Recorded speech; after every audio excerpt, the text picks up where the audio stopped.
Dead Man Tales is brought to you by SupplyHouse.com, home to over 180,000 plumbing, heating, and HVAC supplies. SupplyHouse.com launched their official app for pros on the go, bringing everything you need right to your fingertips. This fast shopping experience offers the ability to manage saved carts, scan barcodes, and quickly reorder products. Download the SupplyHouse.com app today on any Apple or Android phone for fast shopping on the go. From HeatingHelp.com, it's Dead Men Tales. I'm Dan Holohan. When I was 20 years old, I took a job working for a manufacturer's rep. My father was my boss, and since we were the first father-son combination ever to show up at this company, he was especially hard on me. He didn't want anyone to think I was being favored. We were the representatives for the Northern Indiana Brass Company at the time. NIPCO makes copper fittings, but we didn't stock any of them. The factory would ship the goods directly to the wholesalers, and my job was to keep track of who got what. I was a clerk. From 9 until 5, I would look at factory shipment records and make check marks on the customer's orders. I sat at an old wooden desk and shuffled papers all day long. I had a mechanical calculator that was the size of an overnight bag. It chugged back and forth like an unbalanced washing machine. Day after day, I processed paper, never really knowing what I was dealing with. I never got to meet the people who made or bought or installed this stuff. One day I wandered out to the warehouse where the company kept a very small supply of copper fittings, which they used mostly for samples. I picked up a simple copper elbow and carried it back to my desk. I liked the way it blinked brown and shiny in the fluorescent light. That afternoon, when the phone calls died down, I found myself playing absent-mindedly with that copper elbow. I stuck my pinky through it and felt its smoothness.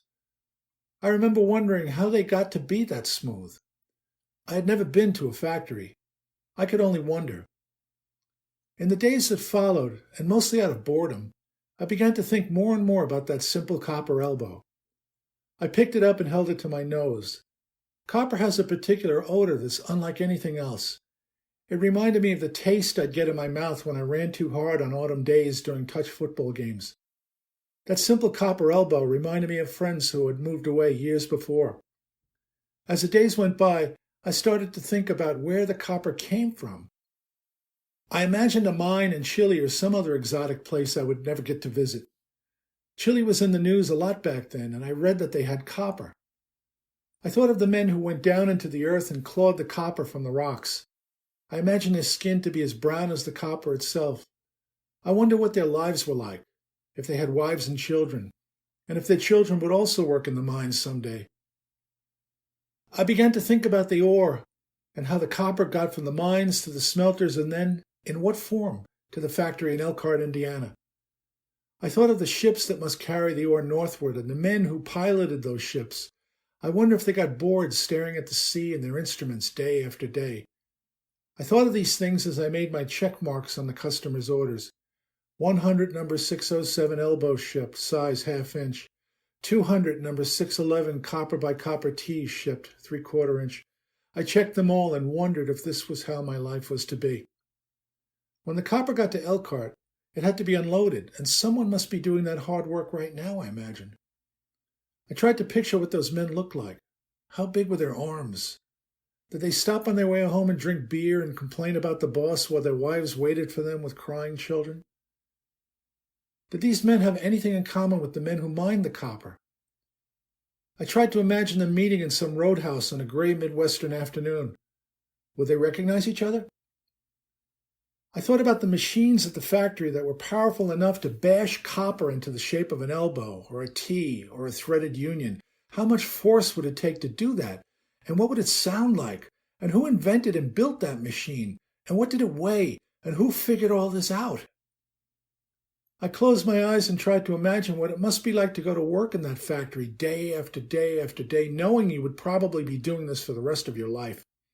I imagined what it might feel like to be a former small-town football hero who had now grown a beer gut. He does this work every day in the heartland of America. The crowds no longer cheer. He has only the pounding of the machinery, and that pounding is relentless. And then I thought of the constant buzzing of the semi's wheels as it trudges along Interstate 80 on its way to New York City with the copper fittings. The driver stares as far as his headlights will allow through a bug-splattered windshield. He smokes an unfiltered cigarette and listens to country music. An old dog sleeps on the torn passenger seat. The driver stubs out the cigarette and lights another as the miles fly out from under his truck. He thinks about his wife, who is as far away as next week. And in New York City, a few months later, a young man with long hair drives a forklift onto the back of another truck and unloads the fittings into his boss's warehouse. He has a date that night with a girl he will someday marry. He's not thinking about the copper, only about the girl. The fittings sit on the wholesaler's shelf for a while and quietly gather dust. And one day a heating contractor picks up a heavy cardboard box filled with fittings and a half dozen other items and tosses it all into the back of his old van. He goes from job to job, making repairs and installing new equipment, and on one Tuesday morning he reaches into the box and comes out with a simple copper elbow. He cleans the inside of the fitting with a stiff wire brush, swabs some flux over it, and slips it into the end of a bright copper tube. He never stops to think of how precise the fit is. He never considers what has gone into the mating of fitting and tube. People working all over the world have played a part in this precision, but none of them give much thought to this mating or to each other. They just go to work every day and do their repetitive tasks, just as I was doing. We will never meet. The contractor touches a spark to the end of his torch and watches the fire pop to life. He holds the flame to the base of the fitting and waits. The gas, which once slept deep in the earth, kisses the copper in a way that is as old as creation. When he has finished his work, the contractor lets hot water surge through the tubing and around that simple copper elbow. He packs up his tools and walks out to his truck.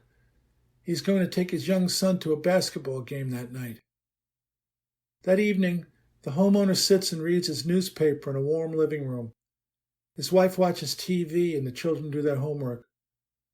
The man casually flips past a small article about trouble in a copper mine somewhere in a country that is too far away to concern him.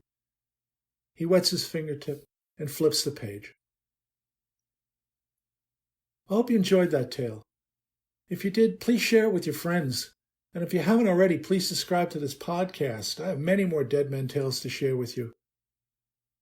And I appreciate you being here. Oh, and that simple copper elbow? It's still on my desk, even after all these years. Thanks.